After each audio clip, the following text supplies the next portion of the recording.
Pues muy buena familia de Arcadia Zona 51, ¿qué tal estáis? Espero que estéis todos muy bien. Bueno familia, pues aquí estamos un programita más con todos vosotros y en esta ocasión vamos a hablaros de otro cementerio, también ubicado en Málaga, pero en esta ocasión es el cementerio inglés. Y para ello nuestro querido compañero y amigo Raúl Casini, director de TDN en iVox y en Sport Direct Radio, nos va a hablar de, bueno, de la intrahistoria, ¿no?, que esconde este cementerio inglés. Raúl, muy buena. Hola, Jero, muy buenas noches a todos los espectadores de TDN, ostras, de TDN, a todos los espectadores de Arcadia Zona 51. Ya que más o menos se van juntando todos. Claro, es que ya con tanto crossover es lo que tiene, ¿eh? Sí. No, en esta ocasión a los espectadores de Arcadia Zona 51. Y pues sí, vamos a contar un poquito la historia del cementerio inglés, que es una historia que tenemos pendiente de grabar para TDN, Mike y yo, igual que hicimos con el cementerio de San Miguel, grabarlo allí in situ, con los sonidos del cementerio y demás. Pero claro, tenemos el problema del horario que tiene ahora mismo. El Sábado horario de que, el horario domingo. que es el sueño de cualquier persona ahora mismo, pues. Sí, yo he pasado ya el currículum por debajo de la puerta. ¿Qué horario tiene, Porque Viti? ¿Qué horario tiene, Viti? Dilo para que la gente lo. sábado de 10 a 2, domingo de 10 a 2. Madre mía, pero. No, pero sí es cierto que hace no mucho, ¿verdad, Raúl? Este cementerio organizaba visitas guiadas, ¿no? Lo que llamaban las Sí, rutas. correcto, tenía su ruta misteriosa dentro del cementerio, un poquito con caracterizaciones, había actores y demás. A ver, mucha parafernalia para lo que es la historia paranormal del cementerio inglés, porque realmente no hay tanta.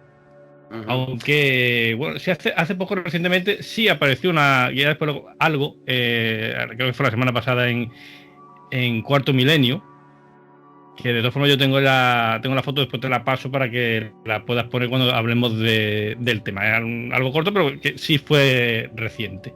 Ujú.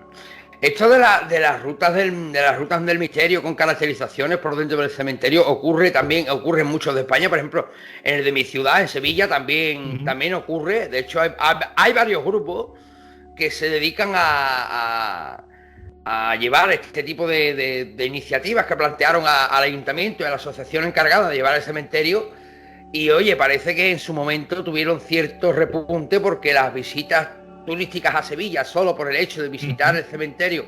Ojo, y tengo que decir que algunas de las leyendas son inventadas por los propios animadores, ¿no? Que con permiso siempre del ayuntamiento utilizan el Camposanto para llevar a cabo sus caracterizaciones. Ojo, que algunas yo las he tenido la oportunidad de ver algunos vídeos, no he estado nunca, pero sí he visto algunos vídeos y la verdad que algunas, verlas de noche con el cementerio iluminado por las velas y las farolas así con luz tenue.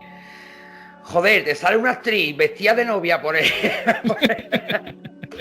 Hostia, y con el maquillaje dices tú, ¿dónde coño me Claro. meto? Sí, pero lo que pasa es y yo creo que aquí en las rutas del cementerio inglés pasa más o menos lo mismo. O sea, habrá mucho de inventado tal, porque realmente es más curiosa la intrahistoria de dónde viene y, bueno, 4 detalles que hay dentro del cementerio inglés y poco más. Pero sí es verdad que es cierto que hubo un auge y, por ejemplo, aquí también, pues en Málaga tenemos se sacaron de la manga las rutas de Málaga, la Málaga misteriosa pero vamos, que no entran en casa ni nada, me pasan por delante de la puerta del supuesto sitio, tal cual. Siempre graban alguna psicofonía y siempre pillan alguna psicofonía y siempre es la mejor psicofonía que se ha captado en el mes, curiosamente. Pero bueno, eso ya entra ya en cada uno Sí, no, ya, echarlo en cuenta o no. de todas maneras, yo siempre digo que, bueno, que Málaga, al igual que todos los rincones de España, porque España tenemos la suerte, ¿no?, entre comillas, de tener una nación que está rodeada por el misterio, lo mires Ujú. por donde lo mires, ¿no? Y Málaga, por supuesto, no es una excepción. Málaga yo he estado mirando un poquito por internet, investigando un poco, y Málaga, lo que es la provincia en cuestión, tiene unas leyendas realmente interesantísimas, porque Sí, claro, sí. ha habido bandoleros, ha habido en sus costas ha llegado a haber, han estado los fenicios, ha habido piratas, es que tiene una historia muy rica, pero claro, la que nos trae aquí pues es la del cementerio inglés, que yo lo primero quiero decir, Raúl, ¿cómo se pone este cementerio inglés en Málaga? ¿Cómo se funda?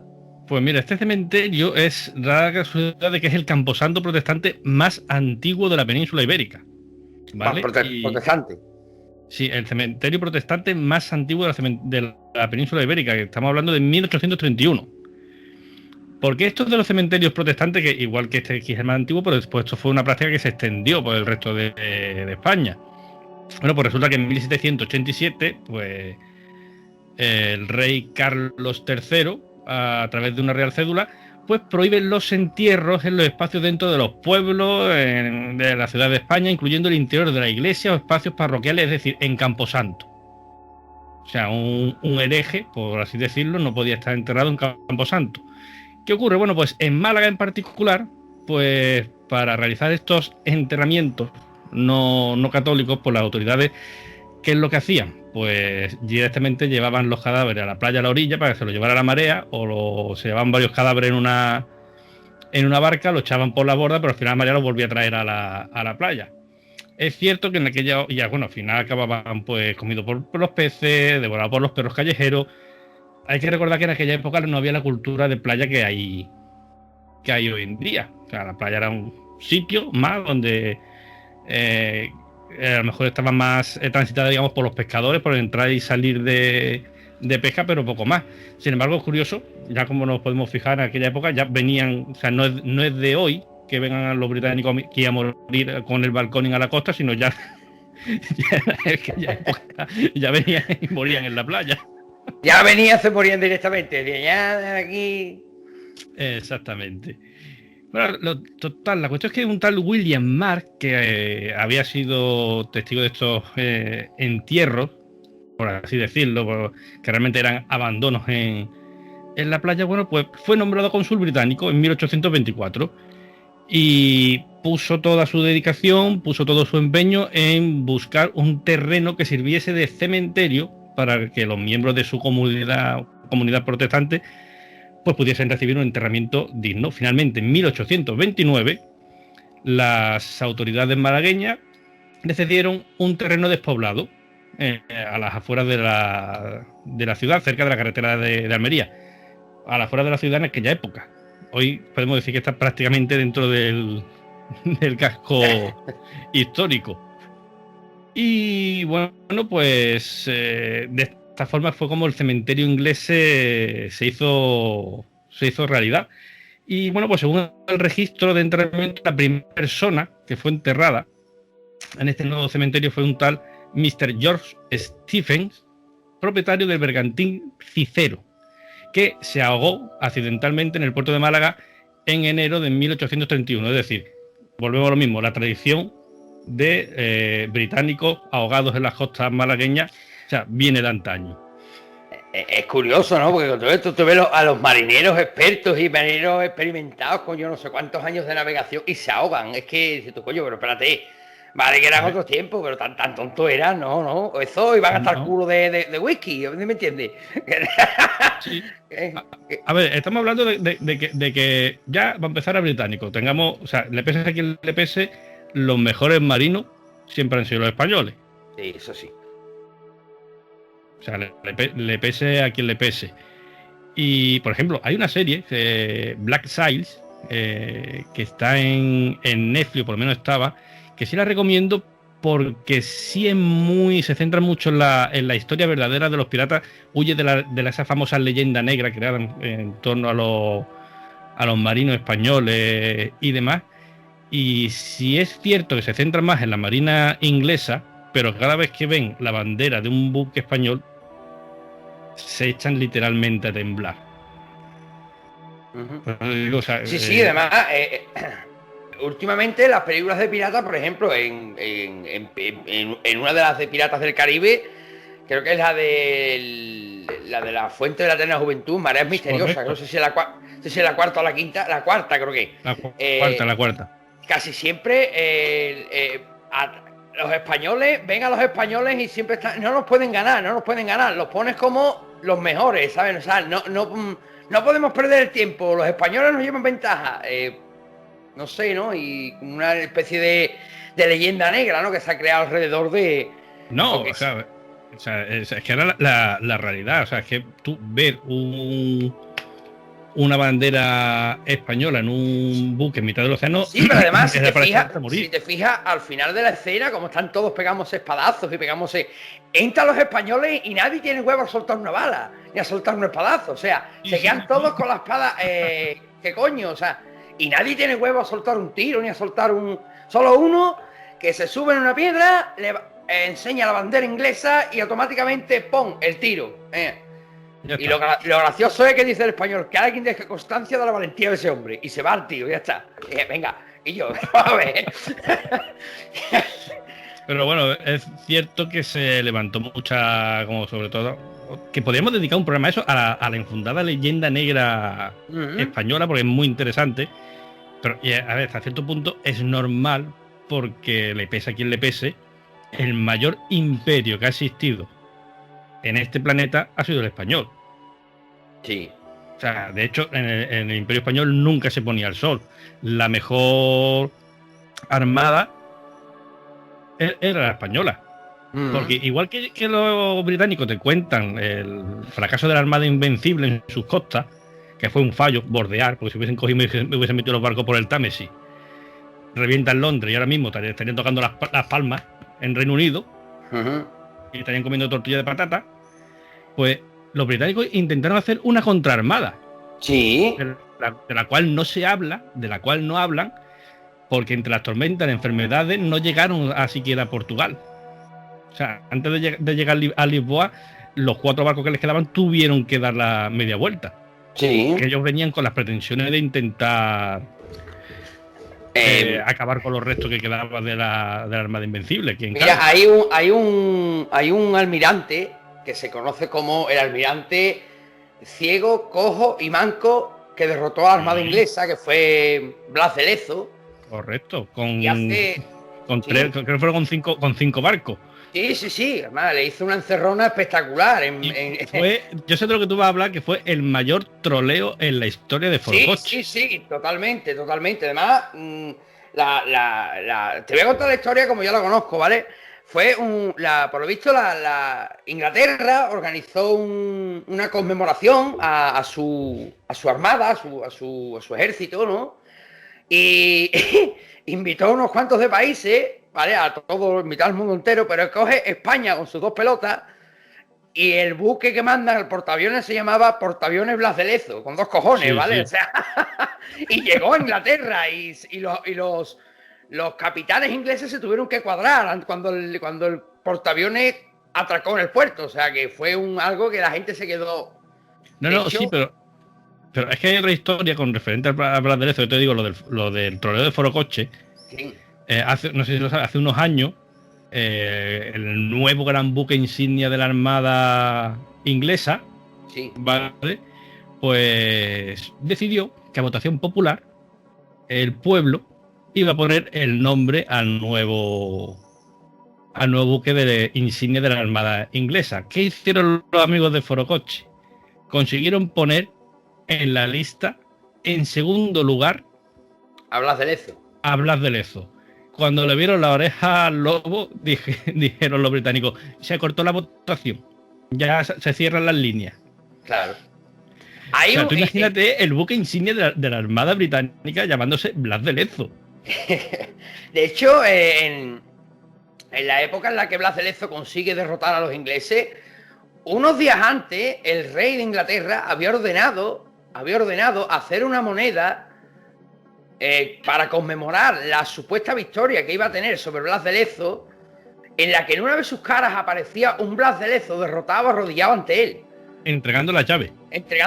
Exactamente. De la ciudad. Y es que lo mejor no es eso, lo mejor es que esa moneda se dice, por los mentideros de la historia, que esa moneda se llegó a hacer y que existe. Sí. Lo he leído en varios textos históricos, o sea que no es... No, de hecho hay hasta fotos de la moneda que las he podido yo ver en internet y existe. Lo que pasa es que son pertenecen a colecciones privadas. De hecho, creo que en el Palacio de Buckingham hay una. Y la tienen metida en un cajón donde no verla, ¿no? Sí, ahí no, donde no verla. No, pero sí que es verdad que las que salieron a circulación o coleccionistas privados consiguieron hacerse con ellas pertenecen a su colección privada. Pero tú imagínate dónde llegaba la arrogancia, ¿no? Del rey de Inglaterra, que todavía no había ganado la batalla y ya... Hombre, claro, la lógica decía que debería de ganar los ingleses, porque el otro tenía 5 barcos. Sí, y además encima los 5 barcos lo que hizo fue hundirlo. Sí, sí. O sea, lo hundió, lo dejó encerrado en canales de agua y los cañones los puso en tierra y los tenía allí bloqueados, pum, pum, pum, pum, pum, hasta se los fue cargando uno a uno. Sí, sí, o sea, sí, realmente los derrotó sin barco. No tenía barco, pero es una historia que yo recomiendo a la gente que investigue, porque en los últimos años sí se le ha dado un poquito más de voz al almirante Blas de Lezo. De hecho, creo que hay incluso varios documentales en YouTube, así que quien quiera conocer la historia de este hombre, que investigue un poco, porque tiene una historia ciertamente apasionante. O sea, la cuestión es que si este hombre hubiese sido británico o hubiese sido estadounidense, tendría ya su película o su serie. Sí, seguro. ¿Por qué no? Pues ya, porque el simple hecho de ser español ya lo condena al ostracismo. A los españoles. Date cuenta que la visión que tienen de los españoles de la historia española en fuera de España, en Europa y sobre todo en América y tal, es una visión muy distorsionada. ¿Pero por qué? Porque a los españoles, fruto de, digamos, la envidia o de la historia que tiene España, porque no de ahora, porque ahora mismo quién va a tener envidia de España, envidia de España nadie, nada más con el presidente titiritero que tenemos, pero se entiende que son un gobierno, son un circo, ¿eh? Sí, pero me refiero a envidia de historia, ¿no? Porque hace unos cuantos miles de años, no miles tampoco, pero unos cuantos de años, España, como tú bien has dicho, sí tiene una historia muy rica, una nación muy próspera. Los españoles, ya no les digo temidos, éramos respetados, ¿no? Y sin embargo, se tiene una visión muy distorsionada de lo que realmente era España. Sí, pero te digo, a contra de la leyenda negra que se creó como propaganda, porque por ejemplo, uno de los principales que empezaron a promulgar esa leyenda negra, holandeses, franceses, ingleses, porque los españoles están expoliando las Américas. Se traen el oro de la América, pero hijo de la gran puta, pero cuando tú asaltabas un carguero español y le robaba el oro, ¿tú qué hacías? ¿Se lo devolvías a la América o te lo llevabas tú para tu arca? Entonces me estás contando. De hecho, el Museo Británico de Historia, es la mayor galería de saqueos y robos de la historia. O sea, casi todos los museos lo son, pero es que el Museo de Historia de Gran Bretaña, de Londres, sí, esos productos de robos, de saqueos, o sea, todo lo que hay robado y saqueado. O sea, si nos ponemos a verificar legítimamente dónde pertenecen cada uno de esos objetos, seguramente el 85% de los objetos tienen que ser devueltos a distintos países. Seguro. Bueno, explícame tú qué hace el friso, el frontal del panteón griego en el Museo Británico, que llevan años reclamándolo los griegos y dicen que no, que es suyo. Claro. A nosotros nos falta ahí, pero ustedes lo tenéis ahí y no es vuestro. No sé, no. Pero sin embargo, los ingleses siempre se han extendido, ¿verdad? Por toda la. Ellos han criticado siempre a todo el mundo.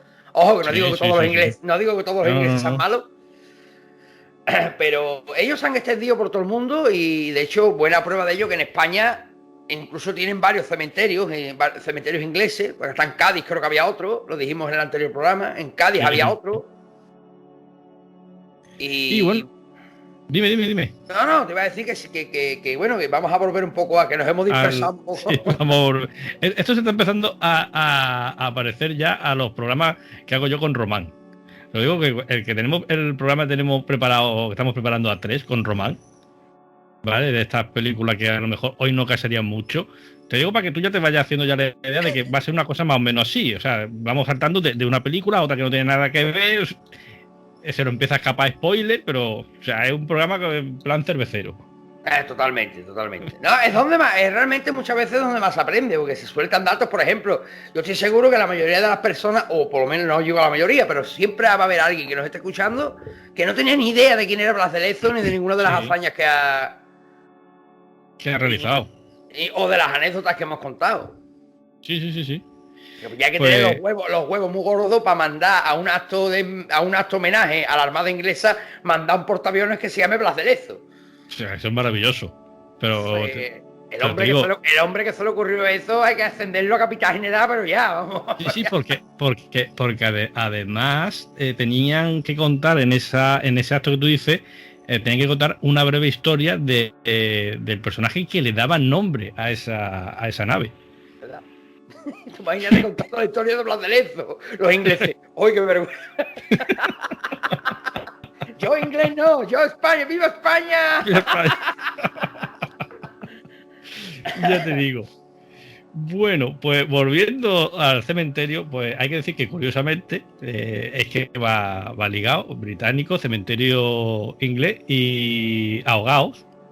O sea, hay muchísimos ahogados en el cementerio inglés. Entre ellos, por ejemplo, y esto sí es una historia que sí es famosa aquí en Málaga, aunque ya con esto de los milenios se va diluyendo un poco. Entre ellos son los 41 marineros ahogados del... A ver si digo yo bien el nombre del Gneisenau. Es que es alemán, que como no tenemos al rabino hoy aquí, bueno. Gneisenau, que era el buque escuela de la Armada alemana, al que, bueno, pues de nada sirvieron su casco de acero, ni las 4 calderas, ni los 4 cañones, ni las 6 ametralladoras. La fragata se hundió por sí sola, ¿vale? En el año 1900, a merced de un vendaval que primero le rompió el amarre y luego la reventó contra el espigón. Desde el muelle, los malagueños pues vieron la tragedia en directo. O sea, en aquella época no hacía falta tener el móvil para verlo en directo. O sea, tú te acercabas allí al puerto y estabas viendo cómo se estaba hundiendo aquello. Y bueno, pues muchísimos malagueños no dudaron en lanzarse con sus pequeñas embarcaciones al rescate. Y bueno, lo que este acto les sirvió a Málaga para valerle quedarse con el título de muy hospitalaria. ¿Sabes? Por eso es Málaga, la muy hospitalaria Málaga. Y en agradecimiento porque claro, murieron 41, pero sí se salvaron a muchos de esos tripulantes. Y tenemos un puente en agradecimiento de estos alemanes que además reposan en un túmulo de este cementerio inglés. El puente, que es conocido como el puente de los alemanes, está en el pleno centro, atraviesa el Guadalmedina, uno de los más transitados, aunque por desgracia mucha gente, digo ya de hoy en día los jóvenes, no conocen la historia de ese puente, y está hecho con vigas, con piezas de ese barco, de esa fragata. Y en la parte superior tiene un trozo de madera de la fragata hundida también. Interesante. Es una pena, como tú bien dices, que con el paso de los años este tipo de historias y de leyendas se esté perdiendo, porque quieras que no, forma parte, ¿no?, de la historia viva de la ciudad. Y oye, pues siempre es bonito, es bonito que se conserve, ¿no? Por lo menos alguien debería de ocuparse, enseñarle, ¿no?, este tipo de historias a los jóvenes. Sí que los jóvenes tampoco están muy por la labor, están amamonados con los móviles y con la puta tecnología. La generación blandita, dice que le llaman. Sí, la generación blandita. Me lo dijiste tú en el programa que dedicamos a nuestra amiga, ya se me olvidó el nombre. No, a la Greta, nuestra amiga Greta. Ah, la Greta, sí. Es la generación blandita. Niños sobreprotegidos, adultos inútiles. Totalmente. Yo me imagino, claro, que no será, ¿no?, la única leyenda que gire en torno al cementerio o a los marineros de Málaga, ¿no? Sí, y bueno, también hay que decir que, al igual que ocurría con el cementerio de San Miguel, reposan allí mucha gente famosa de renombre del momento, de la época. Hay que decir que en el cementerio inglés, bueno, pues descansa gente como el médico Josep Noble, que murió repentinamente de cólera durante una visita a Málaga en 1861, y en cuya memoria se fundió el Hospital Noble para marineros y pescadores de esta ciudad, que actualmente está cerrado y está siendo rehabilitado interiormente para dependencias municipales, el hospital. También descansa, bueno, pues Marjorie Grace Hutchison, autora y economista que apoyó este cementerio, el hispanista Gerald Brennan y su esposa, la escritora y poetisa Jane Worsley, o el poeta, por ejemplo, vallisoletano Jorge Guillén, también otro de los personajes que descansa en este cementerio inglés de Málaga, que como decimos al principio, en un primer momento estaba prácticamente en este radio y hoy está ya incluido casi en el centro histórico, y ya lo que es la parte del Morlaco, una de las zonas más turísticas, además está muy cerca de la playa. O sea, te puedes ir con la toalla, visitas el cementerio de día y cruzas dos calles. Sí, saluda al personaje, cruzas dos calles y ya estás en la playa. Oye, pues lo que llama la atención es que haya un español, ¿verdad? Entre tanto, está el poeta, este escritor vallisoletano que dices tú, coño, Jorge Guillén, dices tú, coño, ¿qué hace aquí este hombre, no? Jorge Guillén es que pidió expresamente enterrarse aquí. Sí, bueno, date cuenta que lo que sí, bueno, es que los escritores, si hay algunos que son admiradores de Shakespeare y de las figuras británicas, pues dice, coño, que mejor que está rodeado de los, se fuera a decir, los paisanos, ¿no? De mi máximo exponente como es Shakespeare. Pero bueno, sí es cierto que es una pena. Y actualmente, Raúl, ¿en qué estado se encuentra el cementerio? ¿Se encuentra en buen estado? Pues te digo, es justamente a la parte de la que te iba a comentar. Durante Oye, dime. Una pregunta. El fundador de este cementerio, o sea, este hombre que me dijiste al principio que fue nombrado cónsul de Málaga, ¿este hombre está enterrado en el cementerio o a él lo enterraron en otro sitio? Yo entiendo de que está enterrado en el cementerio. Si mal no recuerdo, estaba también enterrado en el cementerio. Hombre, cónsul británico, que más fue el principal precursor de este camposanto, como decimos, el primero en España. Hombre, no sería tampoco el primer caso de un fundador de un cementerio o de una institución que no esté enterrada dentro. Hay algunos casos. Sí. O sea, no he encontrado tampoco información que me diga que sí o que no, pero creo que recordar que algo leí por ahí de que estaba también enterrado ahí. Y como te decía, pues durante 175 años el cementerio pues, fue administrado por los sucesivos cónsules británicos, con una pequeña aportación del gobierno del Reino Unido, una asignación que fue retirada en 1903, lo que hizo que poco a poco pues el mantenimiento de este camposanto y sus jardines pues fuese decayendo hasta un estado prácticamente de abandono a finales del siglo XX, hasta hace pocas décadas. Es cierto que ya en 1987 ya se enterró la última persona.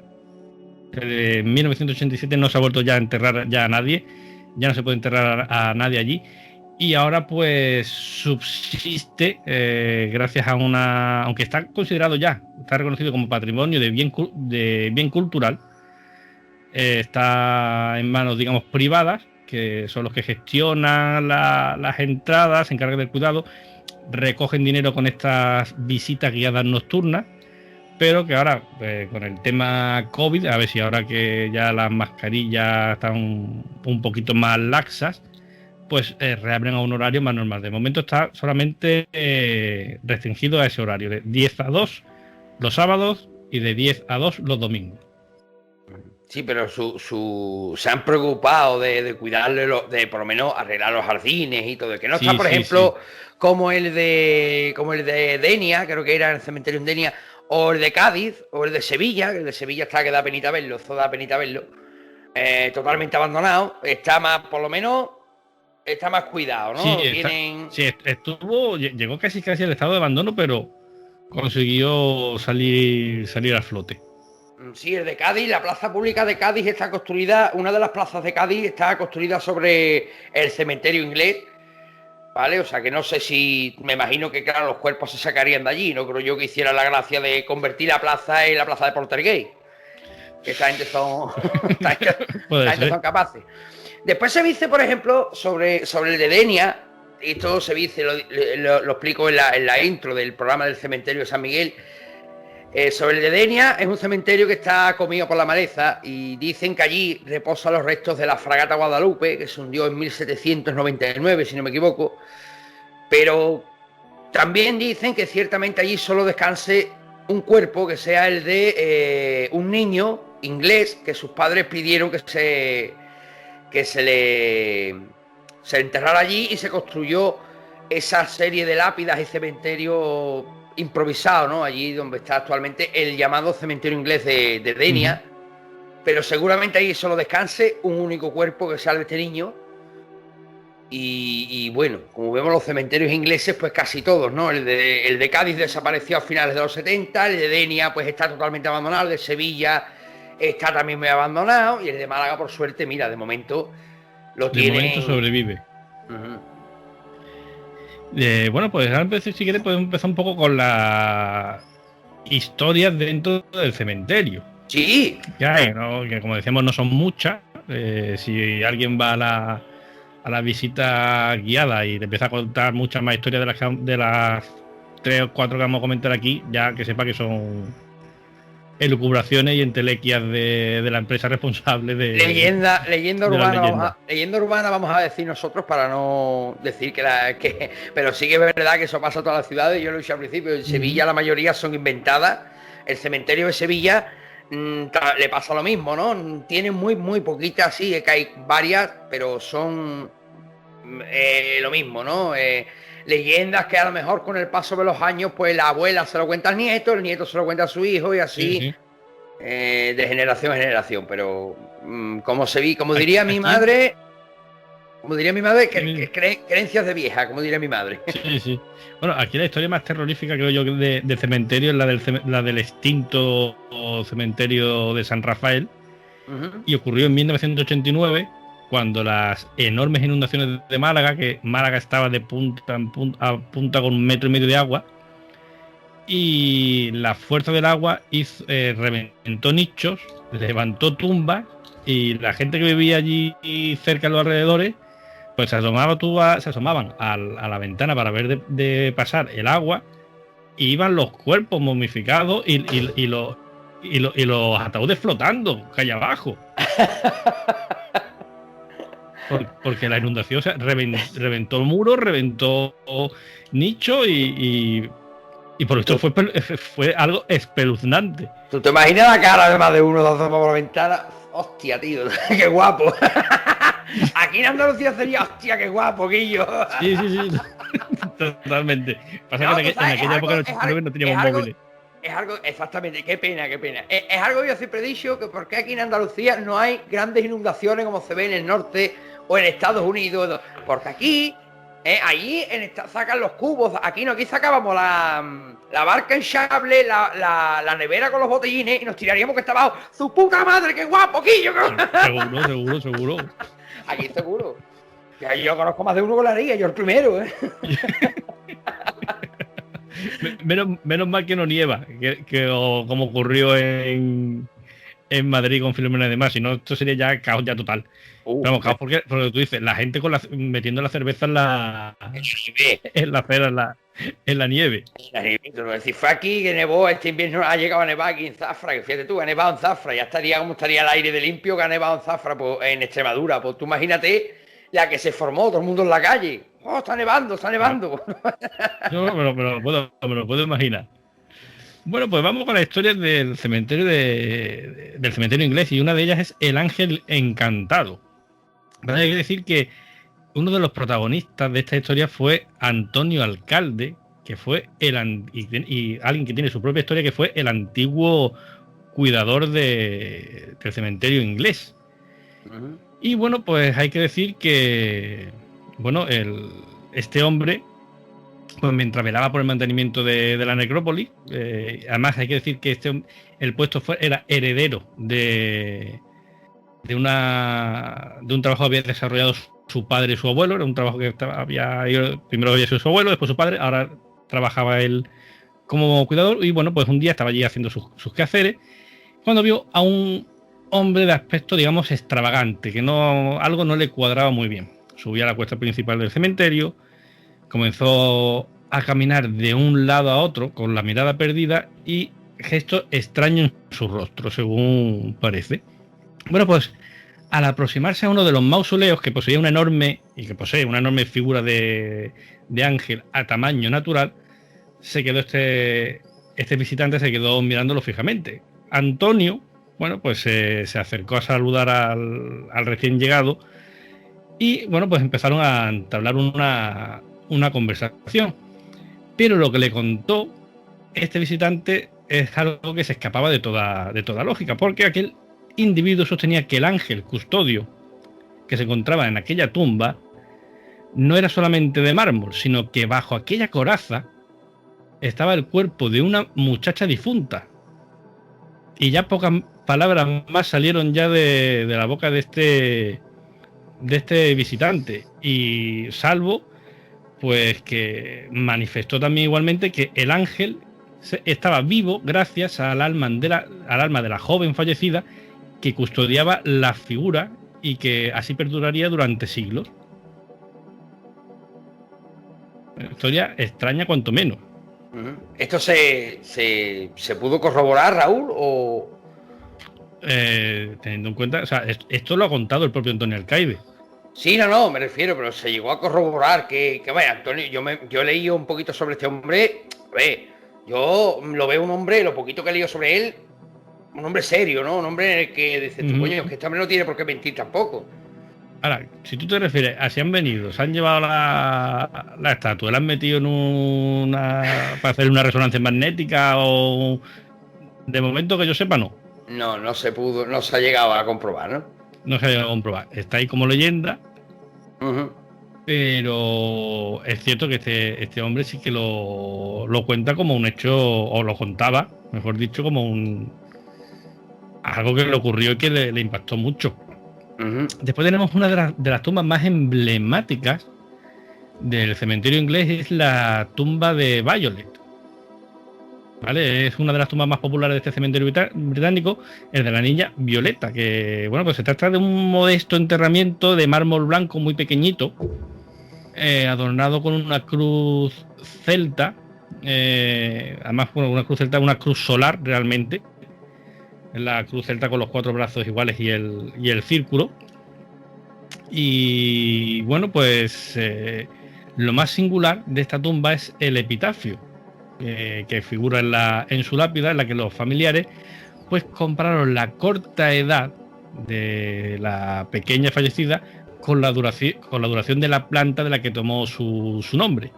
Entonces la lápida, lo que puede leerse es lo que viven las violetas, porque apenas fue un mes de vida lo que tuvo esta niña. Es curioso cuanto menos el epitafio. Ya dijimos en el anterior programa que había algunos epitafios que ya los hay graciosos, pero también los hay que te invitan a la reflexión, como este. Sí. Los hay graciosos, como el de la marihuana es lo que tiene, pero pero después hay otros como que te dejan pensando, ¿no? Porque claro, hay personas que dicen lo que viven las violetas. Claro, y ¿cuánto viven las violetas? Y cuando buscan cuánto viven esta planta, cuando se enteran, pues te quedas un poco impacta. como... De hecho, la tumba es muy pequeñita. Es algo tipo casi como una cajita de zapatos. Estamos hablando de la tumba de un recién nacido prácticamente. Después, otra de las historias que hay, que como te decía antes, era más reciente, que te pasaré la fotografía para que la puedas insertar, que salió hace escasas semanas, que fue la semana pasada, o hace 2 semanas en el programa de Iker, y fue una fotografía tomada precisamente hace unos años, cuando todavía se podía hacer la visita nocturna. Pues durante una de esas visitas nocturnas, pues un vecino de aquí estaba allí con su visita guiada, al lado de una tumba, le hace la foto a su mujer. Cuando comprueba la fotografía, está saliendo de la tumba, además se ve perfectamente, cómo de la tumba está saliendo una nebulosa. Y además es muy curioso por la forma que tiene, porque en la parte que está más cercana a la tumba está en forma de pico y se va ensanchando como una especie de pompa. Directamente como un pequeño fantasma de los dibujitos animados, igual. Uh-huh. Sí, esa fotografía, sí, tienes razón, esa fotografía, yo he llegado a verla porque además circuló, al día siguiente estaba en todas las redes sociales de todo el mundo, o sea, yo la he visto al día siguiente del programa de Iker, si no vi la misma foto en menos de una hora 10 veces, no la vi ninguna, pero vamos, sí, me la tienes que pasar para que la gente la vaya viendo, ¿no? De hecho, la ha ido viendo la gente mientras tú hablabas, y la verdad que llama bastante la atención la forma en sí y de dónde está situada esa extraña forma. Correcto, porque además es que se ve enteramente cómo está saliendo de la tumba. Evidentemente ya estaba allí Guillermo León diciendo, creo recordar, que si era el reflejo de un flash, que si tal, que si cual. Ahí hay una nebulosa que da la impresión de que está saliendo de una tumba. Uh-huh. Ya que cada uno... Es que es curioso, exactamente. Después, claro, están los escépticos que van a intentar buscar la explicación racional, pero claro, también hay que buscar la posibilidad, ¿no? De que, ojo, no voy a ser yo, por supuesto, quien desmienta o quien le quite la razón a los científicos, ¿no? A la gente que entiende de esto. Nosotros, por suerte o por desgracia, somos meros divulgadores que nos dedicamos a comentar y a enseñar lo que llega a disposición del público. No somos expertos en nada, no somos expertos en nada, ni mucho menos tampoco, pero claro, también hay que buscar, como decía aquel, hay que escuchar las dos versiones. A ver, es que el tema de la ciencia es muy complicado. Porque como ya hemos comentado aquí, es la nueva religión, sí, con todos los peligros que ello conlleva. Y yo no hace mucho vi un documental donde había un grupo de científicos empeñados en demostrar que una corriente de aire que solamente ocurre cada no sé cuántos años con una determinada condición atmosférica fue la que provocó la apertura del Mar Muerto y que se creara un pasillo seco para que pudieran pasar Moisés con su pueblo y atravesar el Mar Muerto debido a una corriente de aire. Escúchame, yo personalmente creo que es más factible que Moisés llegara allí con su vara y dijera, mar, ábrete, y el mar se abrió. Hombre, yo, verás, si te soy sincero, no me creo ninguna de las dos versiones. Pero que sí. Pero lo puesto a elegir. Exactamente. Pero puesto a elegir. Yo para mí la Biblia, y que no se me moleste nadie, es una opinión, ¿vale? No. Para mí, la Biblia como libro, como novela está bien. Pero como históricamente, para mi modo de ver, ojo, que no digo que no pasara, pudiera ser, pero si me tengo que quedar con la versión de los científicos o con la versión del Antiguo Testamento, me quedo con la versión del Antiguo Testamento, está claro. Es una corriente de aire que pasó, que tú sabes que pasó ese día, porque tú lo sabes, porque tú estabas allí, sí, ¿verdad, Chulo? Eso es.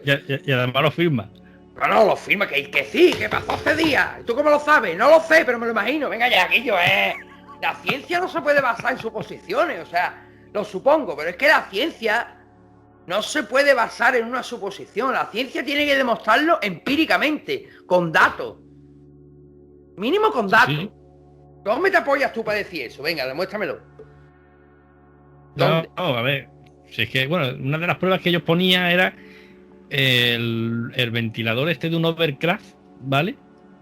En una charca, entonces lo apuntaban y decían, ve cómo se abre el agua, y efectivamente habría como una especie de canalillo. O sea, pero tú imagínate la potencia del ventilador en comparación con el agua que estaba abriendo, que era un charco. Es que vamos a ver, si llega a haber hecho un viento de tal magnitud ese día, la gente no hace falta que abras el mar, la gente cruza volando. Es lo que te iba a decir.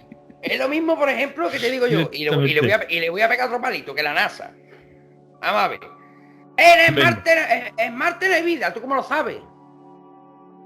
Porque estamos allí. Venga, demuéstrame que estáis allí. Ahí tiene la foto, pero vamos a ver. Vamos a ver. Se ve un pájaro. En la última foto que tú me mandaste había un pájaro. Vamos a ver. Había una gaviota. Vamos a ver la foto. Cuando os interesa, las hacéis en blanco y negro, como os interesa en color.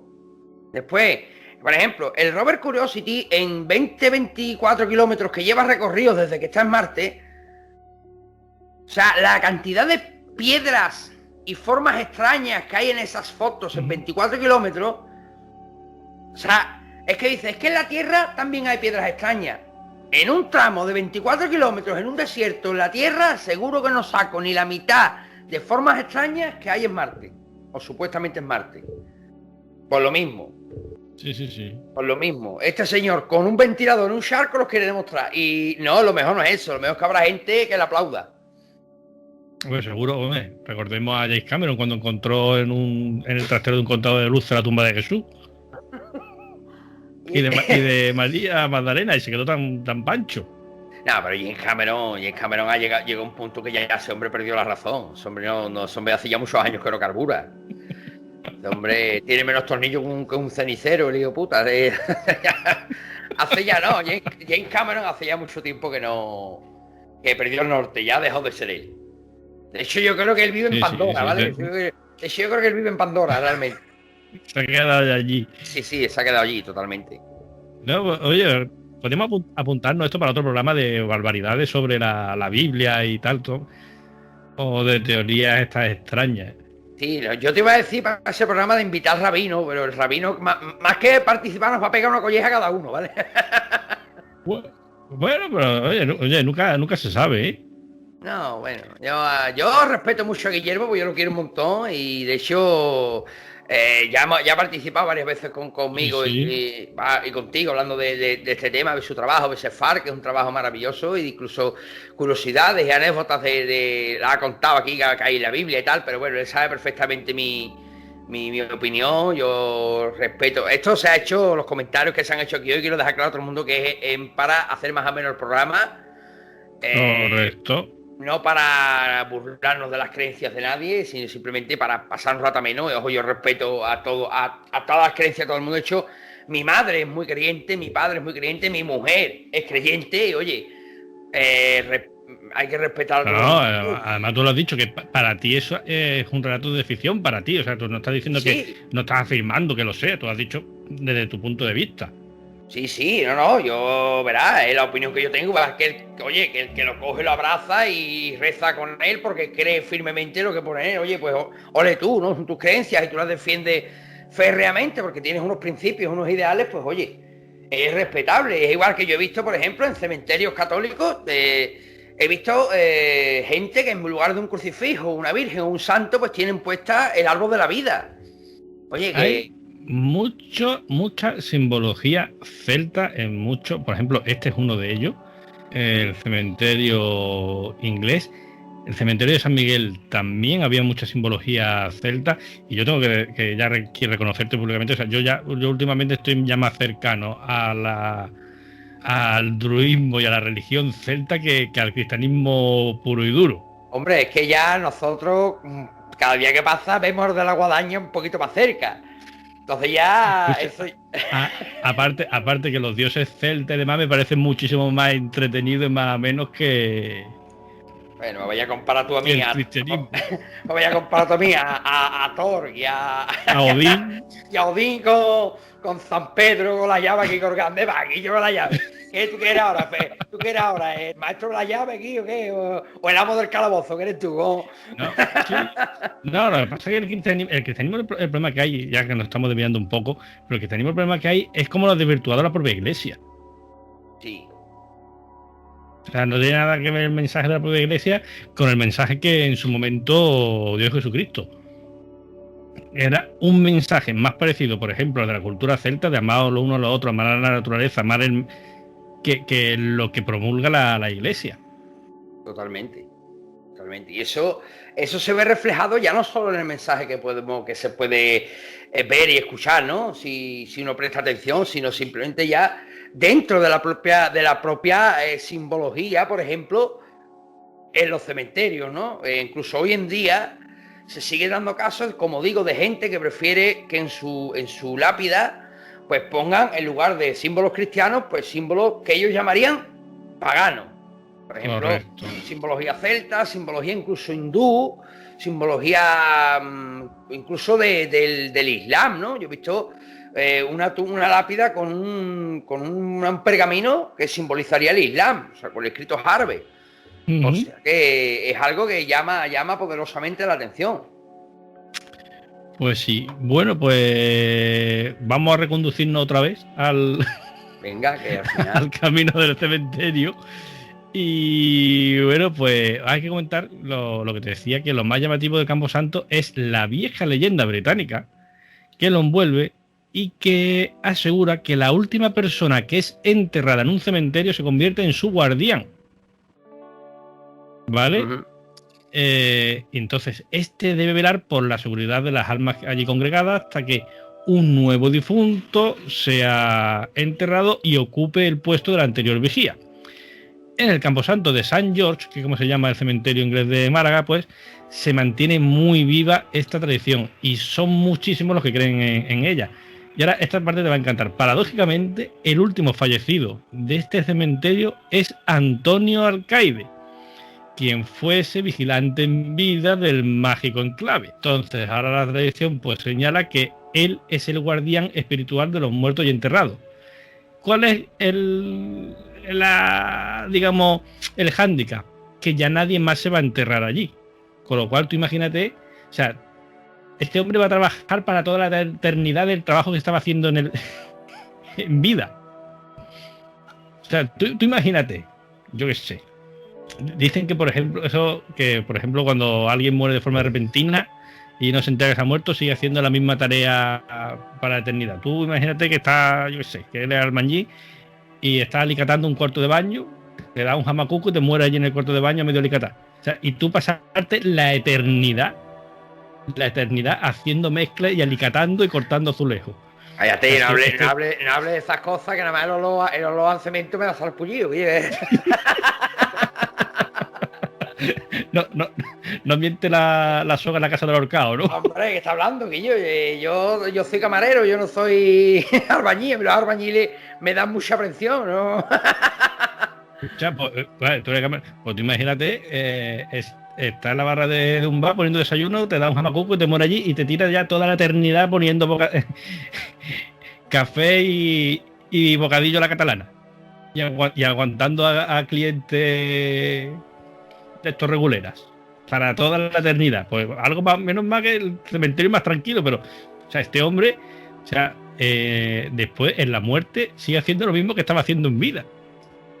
Por los siglos de los siglos. O sea, se dice que está ahí todavía. Sí. De hecho, la figura errante del guardián del cementerio ha sido observada vagando por los sinuosos caminos del Camposanto, por los propios vecinos que viven en las viviendas colindantes, como decimos, está prácticamente integrado en el centro. Claro, y desde las casas, pues claro, desde la planta alta de las casas, pues se verá el interior del cementerio, ¿no? Efectivamente, y son muchos vecinos los que dicen que en la noche han visto esa figura de moverse. Hay que decir que de noche está cerrado Calicanto. Y no solo eso, sino que muchos visitantes que han entrado en su dominio, como esperamos hacer Mai y yo, a ver cuando... Yo creo que ya no va a poder ser posible hasta después del verano. Sí, porque me imagino que para entrar os hacen falta unos permisos especiales requeridos al dueño, a la persona, al cargo, ¿no? No, falta pagar la entrada. Ah, pagar la entrada. Vale. Al estar en dominio privado, sí, claro, sí, normalmente... Si el sitio en cuestión es privado, pues el propio dueño o dueña del sitio tiene que dar su consentimiento para que se pueda grabar allí dentro. No, se puede grabar, se puede hacer porque realmente está explotado como un emplazamiento turístico. ¿Vale? De hecho, hacen rutas turísticas en el interior guiadas. Que con ese dinero es con lo que se mantiene el cementerio hoy en día. Efectivamente, entonces claro, tampoco pueden ponerte muchas pegas. Claro. Entonces, pagando tu entrada, tú entras. De hecho, Mike tiene las entradas porque conoce a alguien, no sé qué, o de alguien, y tiene dos entradas, que son las que tenemos pensado usar. Pero el tema está que él incluso mandó un correo pidiendo permiso a la dirección, por si podíamos ir un día normal, cuando estuviese por allí alguien cuidando aquello y eso. Le dijeron que no, que está cerrado allí, el único cuidado, o sea, ahora mismo, si va alguien a algún jardinero o algo a hacer algo, es en las 4 horas del sábado y las 4 horas del domingo que está abierto. Entonces por eso digo que todavía no nos cuelga para ir allí a grabar. También te decía que muchos de los que han ido por allí a hacer estos recorridos, pues resulta que dicen que han notado como presencias, que alguien les tocaba, les respiraba en la nuca o como que hacía el intento de agarrarlos. No puede formar más parte de la leyenda o de la propia sugestión, o dentro de la leyenda de la sugestión puede haber algún otro caso que haya sido realmente real. Sí, claro, eso pasa igual que en todos lados. Cada sitio, pues, de las miles de leyendas que cierra el lugar, pues algunas serán ciertas, otras serán exageradas, y otras pues directamente son inventadas, como suele. Te decía, Raúl, que sería interesante, ya que hay muchos vecinos que han dicho que han visto la figura de este hombre vagando, ¿no?, por los caminos del cementerio. Pues sería interesante, ¿verdad?, intentar localizar un sitio donde se pudiera ver el interior del cementerio de noche y dejar una cámara apuntando al interior del cementerio, ¿verdad? Sí, lo podríamos intentar, pero esas cosas se las dejo yo ya más a Mike, en más relaciones públicas a ese respecto, y conoce mucha gente por muchos sitios. Pues mira, podríamos intentarlo. Claro, a ver si captáramos algo a vista de dron, como que dice. Claro, yo he visto algunas personas, ¿no?, de estas dedicadas más a fondo que nosotros a lo que es la investigación paranormal en sí, pero investigación paranormal, a visitar sitios que supuestamente ocurren fenómenos paranormales, sí, porque hay algunos que no se les puede llamar investigadores, pero bueno, que han dejado, apuntando a un sitio concreto, una cámara y han conseguido captar algunas veces más claro, otras veces menos claro, pero sería interesante, ¿no? Por lo menos un par de horas o 3, no toda la noche, pero bueno, por lo menos el tiempo que dure la batería, y después recuperar esa información. A ver si se gasta algo. Sí, intentaremos también a ver si, como ocurrió con el cementerio de San Miguel, conseguimos captar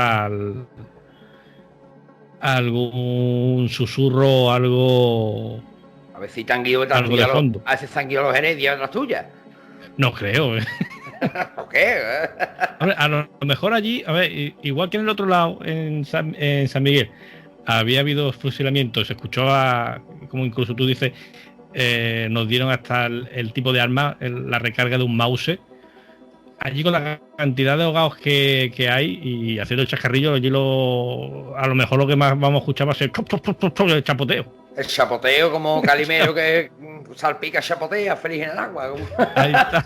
No, pero sí que se pueden escuchar, ya no solo sonido de agua, que se puede escuchar también, pero sí se puede escuchar mucho lamento y mucha llamada de auxilio, eso sí, en caso de que se captase algo, ¿no? Y siendo el cementerio inglés, si captamos algo, lo captaremos en español o en inglés. No se pierdan el próximo capítulo. Porque, bueno, es lo mismo pillar, oh Dios mío, que oh my god. Ahí cambia. Y yo, déjate, oh my god, para que está en una película porno, Guillo.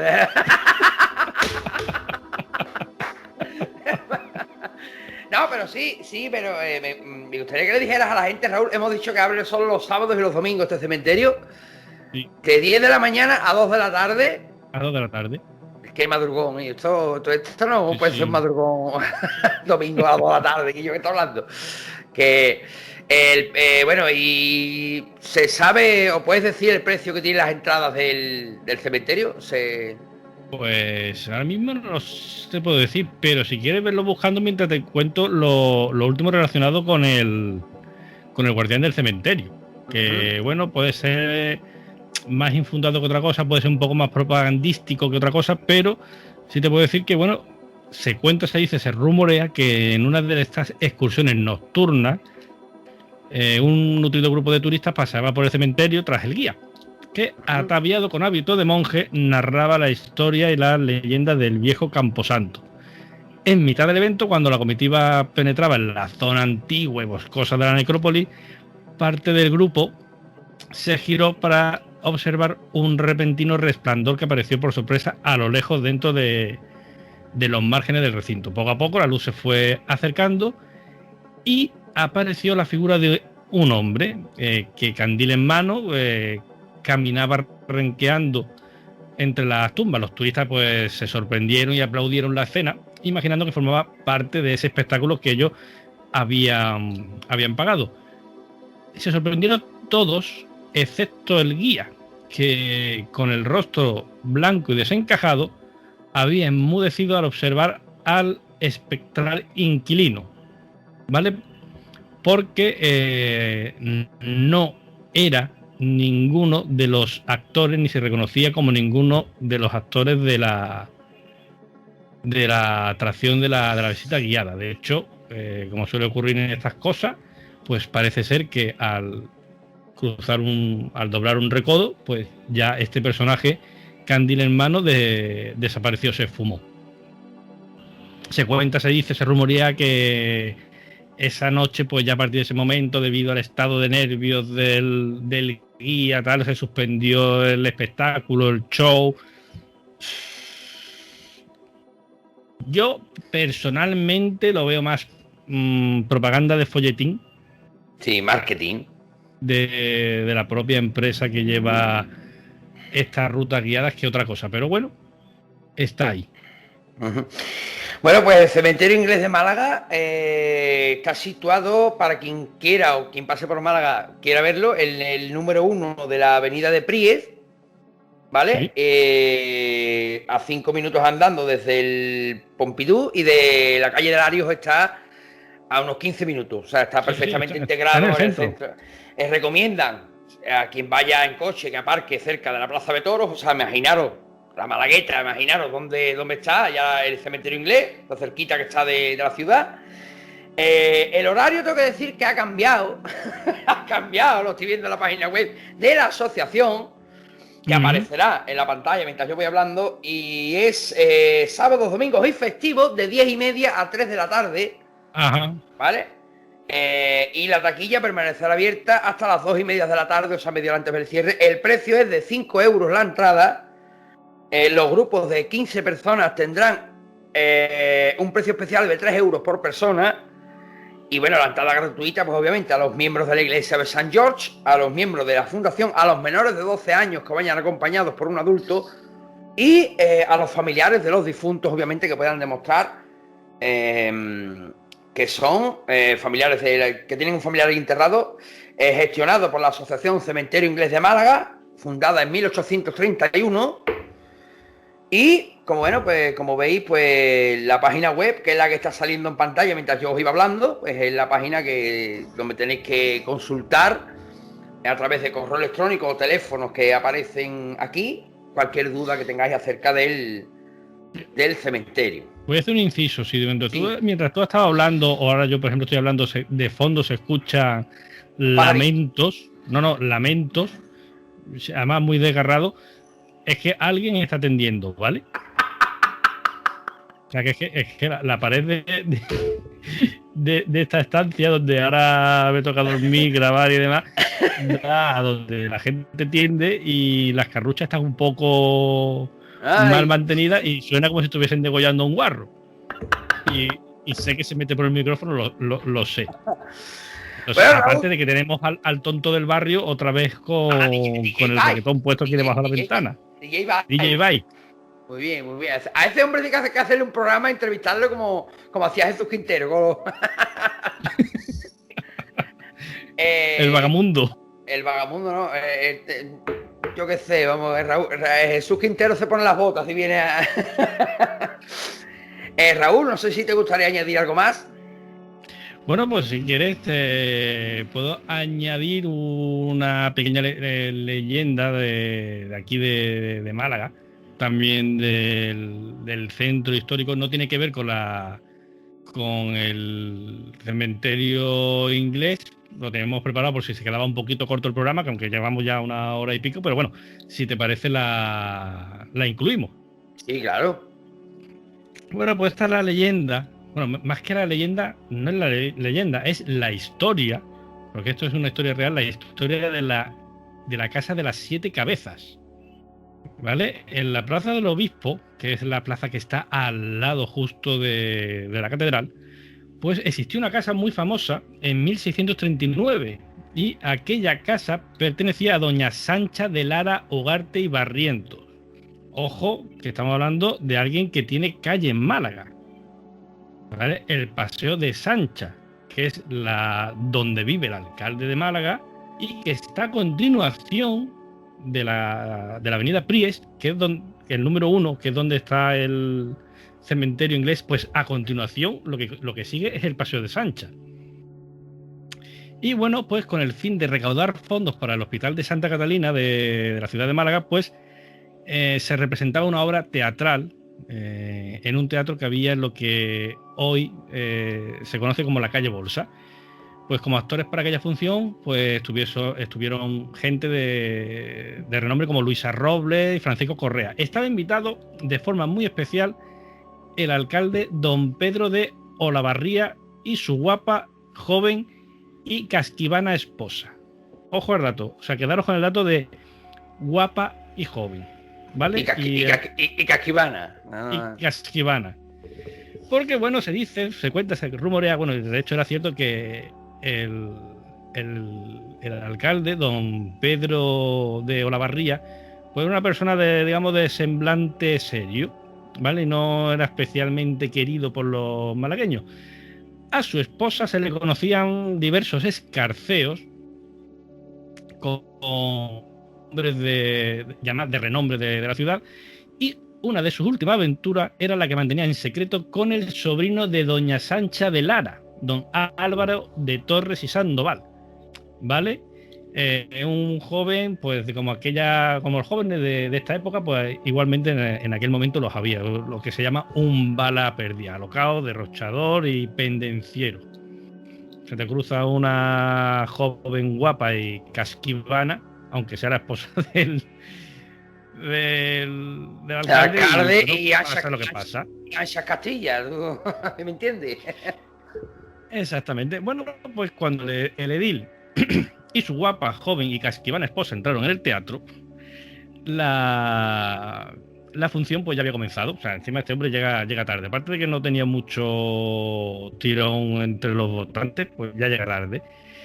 Y debido a esto se hubo de interrumpir la función para que el público saludara y reverenciara al alcalde, al mandatario. Todos saludaron a esta persona, incluidos los actores, ya que aquel saludo se consideraba como un saludo al rey a través de la persona del alcalde.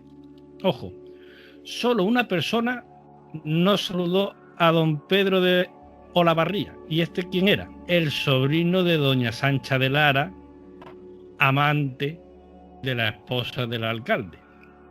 Todo el mundo se percató del desaire que hizo el sobrino, y para cargar aún más el ambiente, no contento con eso, pues les volvió airadamente la espalda. El alcalde, bueno, pues dando un grito, ordenó a la guardia que apresaran a aquel insolente y se lo llevaran a la cárcel. El sobrino de doña Sancha sacó la espada y tras batirse en duelo con la guardia, saltó al escenario, donde continuaron su particular cruzada. Allí sobre el escenario profirió ofensas hacia el alcalde y su esposa, a la que poco antes ya se había calzado.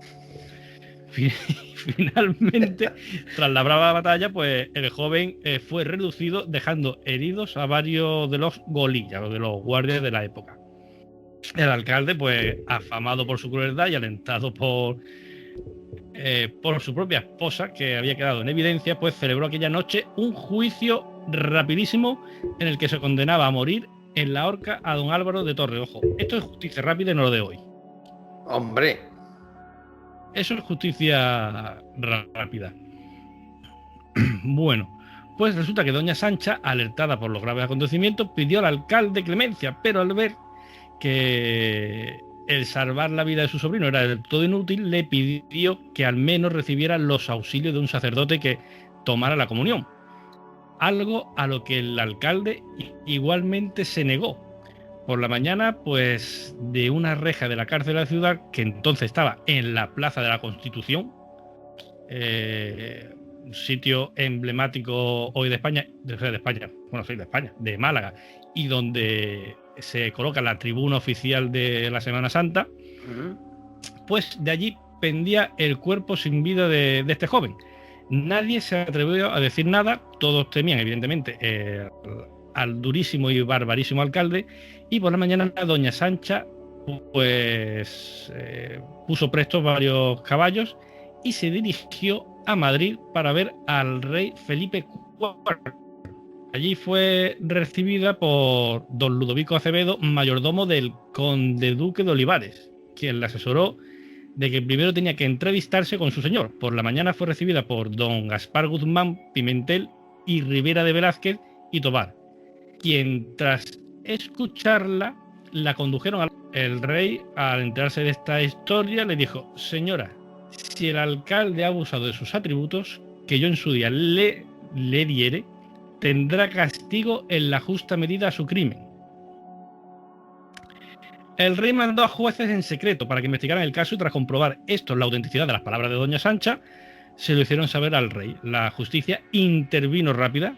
Pocos días más tarde se montó un patíbulo en la Plaza de la Constitución. Antes era la Plaza de las Cuatro Calles y allí ejecutaron a 6 personas que habían intervenido en la muerte del joven sobrino. Solo la esposa del alcalde se libró, dado que huyó y nunca se supo de ella. Bajo el patíbulo se escribió la siguiente frase: esta es la justicia del rey, quien tal hace, así lo paga. Y bueno, pues doña Sancha mandó esculpir en piedra la cabeza de su sobrino y la de los 6 ejecutados, que fueron el corregidor, el juez, el secretario, el alguacil, el escribano, el verdugo y su ayudante.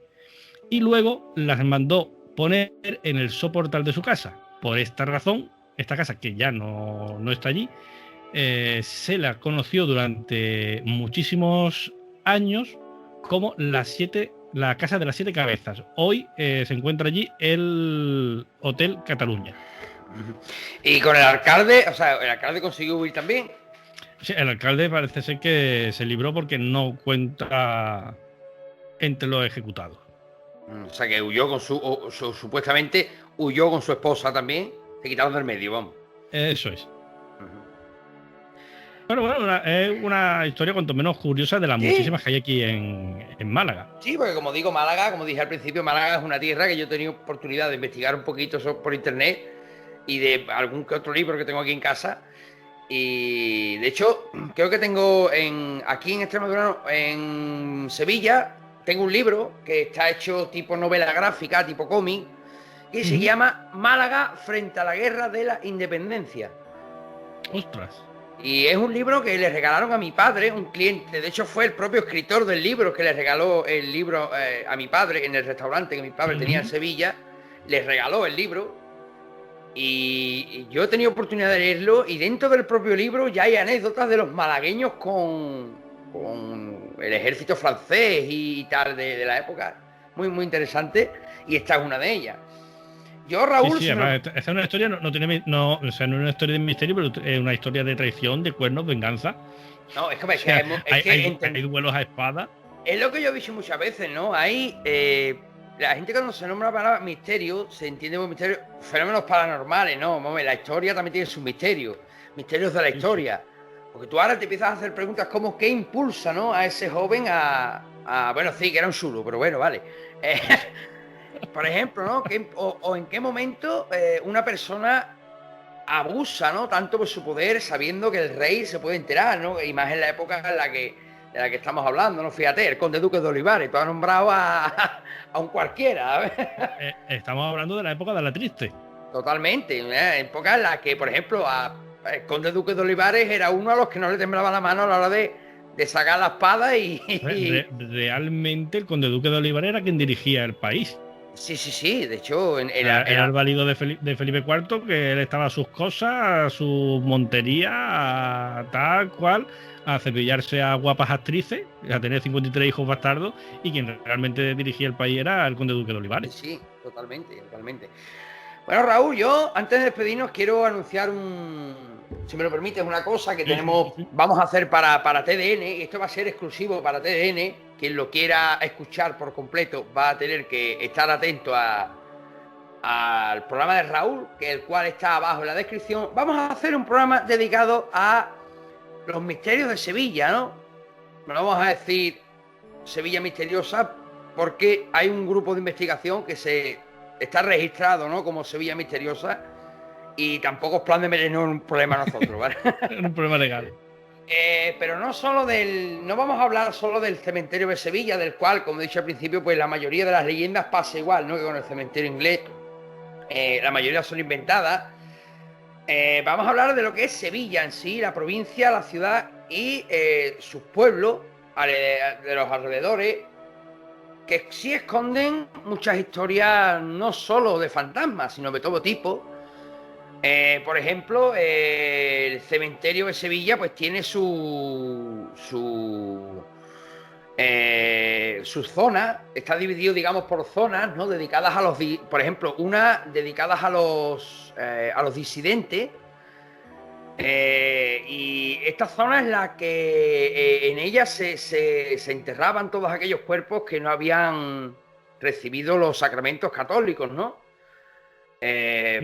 Los protestantes, los musulmanes, menos los ingleses, que esos se enterraban en el cementerio inglés situado en el barrio de San Jerónimo, que hoy pasa igual que el de Málaga, ¿no? En aquella época estaba las afueras de la ciudad, pero hoy en día ya esa zona se junta con polígonos industriales, con bloques de pisos, bloques de oficinas, etcétera, etcétera, ¿no? Hay fosas comunes, un montón. Algunas de ellas pues están olvidadas. Los escasos nichos pues no se utilizan. Está en la parte de los disidentes, ¿no?, del cementerio inglés de San Jerónimo. Bueno, lo que sí se conserva es un pequeño monumento en forma de pilar rematado con una esfera de piedra, recordatorio, dicen, de 4 marineros noruegos que perecieron en el accidental bombardeo de la guerra civil del vapor Ulner, atracado en ese momento en el puerto de la vecina localidad de San Juan de Alfarache, que está muy muy cerquita de Sevilla. Después, bueno, pues una zona también muy curiosa del cementerio es una zona individualizada que está dedicada a los profesos del judaísmo, a los judíos. Ajá. Una zona muy muy curiosa y muy bonita, y tuvo su origen en 1943, es donde se decide hacer esta zona, ya que hasta entonces los difuntos de esa religión se inhumaban, como digo, en la franja dedicada a los disidentes. Y esta zona fue otorgada por el ayuntamiento a la comunidad judía en el año 1900 y estaba próxima a las fosas comunes. Y en 1949 fue cuando, por petición de una comisión estadounidense, entre la que se encontraban varios judíos, se solicitó por vía oficial la mejora de su cementerio, entre comillas, ¿vale? Y dándose la curiosa circunstancia de que, bueno, pues en caso en este caso, una de las mejoras requeridas era vallarlo completamente para diferenciarlo del resto. Y claro, el objetivo era que estos difuntos estuvieran nítidamente diferenciados de los católicos, ¿no? Pero sin embargo, la leyenda que yo creo que más, digamos, más llama la atención de los visitantes es la historia que dice. Y de hecho incluso creo que porque dentro del cementerio hay esculturas a toreros, a escritores, a músicos, a poetas. Incluso está la tumba de Antonio Machín en el cementerio de Sevilla, donde cada aniversario de su muerte, pues los cubanos pues van a su tumba, y entre cantes y porque bañan literalmente la tumba con ron. La bañan con ron, literalmente, sí, abren botellas de ron y las tiran. Botellas de ron traídas de Cuba, ¿eh? Ostras. Ojo, que no es cualquier ron cubano. Las abren y mientras cantan las canciones de Machín, bañan la tumba con ron. Y eso lo permite el ayuntamiento porque es un ritual que ellos tienen. Pero quizás la escultura que yo digo siempre que es más emblemática, ¿no?, del cementerio, es la del Cristo de las Mieles. Cristo de las Mieles, que dicen que se llegó a decir que lloraba miel. Lloraba miel. De hecho, incluso el Vaticano, expertos del Vaticano estuvieron en Sevilla mirando la escultura. Esta escultura es del escultor Antonio Susillo. Y este crucificado de bronce tiene en su haber dos leyendas. La primera es la que se creyó milagroso, ya que de sus labios manaba agua. Incluso, como digo, técnicos del Vaticano estuvieron verificándolo. Y no fue hasta que se observó su boca por dentro que se constató que no se trataba de agua, sino de miel, ya que al parecer, debido a la posición de la boca, las abejas habían realizado un panal en su interior. Y claro, al llegar el verano, cera y miel pues se licuan y rebosan y escurren por el rostro y el torso, ¿no? Esa es la verdad de por qué el Cristo de las Mieles de Sevilla dicen que llora miel. Claro, tú esto se lo enseñas a alguien que no tenga ni idea de esta historia y ve caer las lágrimas de miel y claro, ya tengo que decir que hace mucho tiempo que no pasa, ya se están encargando de que no vuelva a ocurrir. Pero la otra leyenda es la parte trágica, ¿no? Puesto que se pensó que el escultor Antonio Susillo se había suicidado por culpa de esta imagen. O sea, se llegó a pensar. Resulta que estando su situación económica, digamos, mala, pues el escultor, obviamente, pues esperaba rehacerla, ¿no? Gracias a lo que recibiera por tan extraordinaria obra. Sin embargo, descubrió que se había confundido. El Cristo tiene cruzadas las piernas al lado contrario de lo habitual. Vaya. Tiene cruzadas al lado contrario y pensando que ya nadie la querría con ese defecto, pues se disparó en la cabeza con una pistola. ¡Coño! Años después fue cuando el Cristo fue instalado en la primera rotonda de la arteria principal del cementerio, la calle de la Fe. La enorme cruz pues queda soportada por una elevación de piedras que representa al monte Gólgota y allí una pequeña cripta a los pies de esta escultura fueron trasladados los restos mortales de Antonio Susillo en el año 1940, obviamente una vez superado los recelos de la Iglesia por de tratarse de un suicida, que ya sabes tú que en aquella época, que hoy en día, pues alguien se suicida y va al cementerio. Sí. Pero en aquella época no. En aquella época tuvieron que pedir un permiso especial a la Iglesia para poder enterrar al dueño, al escultor del Cristo, pues a los pies de su escultura, a pesar de haberse suicidado. Y hay quien dice, obviamente, esto pasa con todo, que en contadas ocasiones se ha podido ver la figura de un hombre vestido con las ropas con las que Antonio Susillo aparece en multitud de fotos, pues con los brazos, con las manos en los bolsillos, mirando fijamente la escultura. Vale. Y esto es solo un pequeño avance de lo que vamos a contar en TDN. Y quien quiera escucharlo, pues ya sabe que tiene que estar atento al canal al programa de Raúl. Y si sale bien lo de Sevilla, vamos a hacer Extremadura misteriosa, que aquí sí lo podemos decir. Vale. Que también tiene lo suyo, ¿eh? No, es que todo lo que es la zona sur tiene mucho de leyenda, de misterio. Bueno, ya que estamos terminando, ¿no? Creo que estamos ya más o menos ya en la recta final.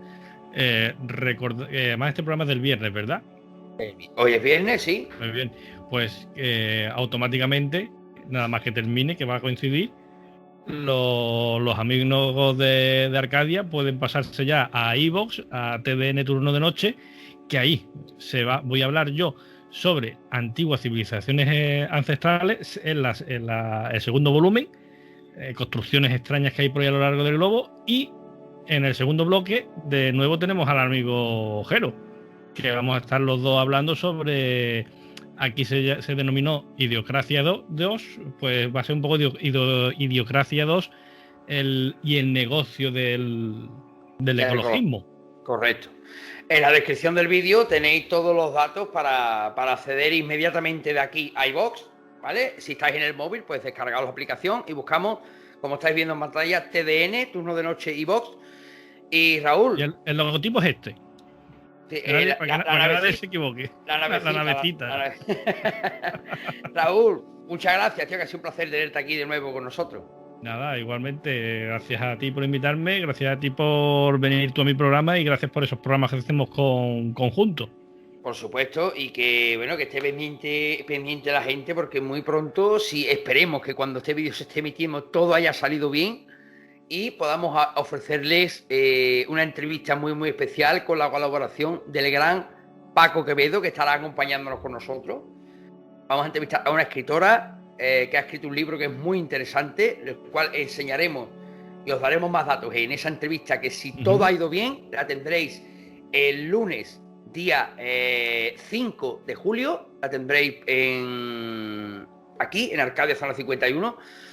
Y nada, ya os diremos en los datos para que podáis haceros con ese libro y leerlo, porque es realmente muy, muy interesante. Así que, Raúl, pues muchísimas gracias. Nada, a ti. Familia, buenas noches y nos vemos el lunes 5 de julio.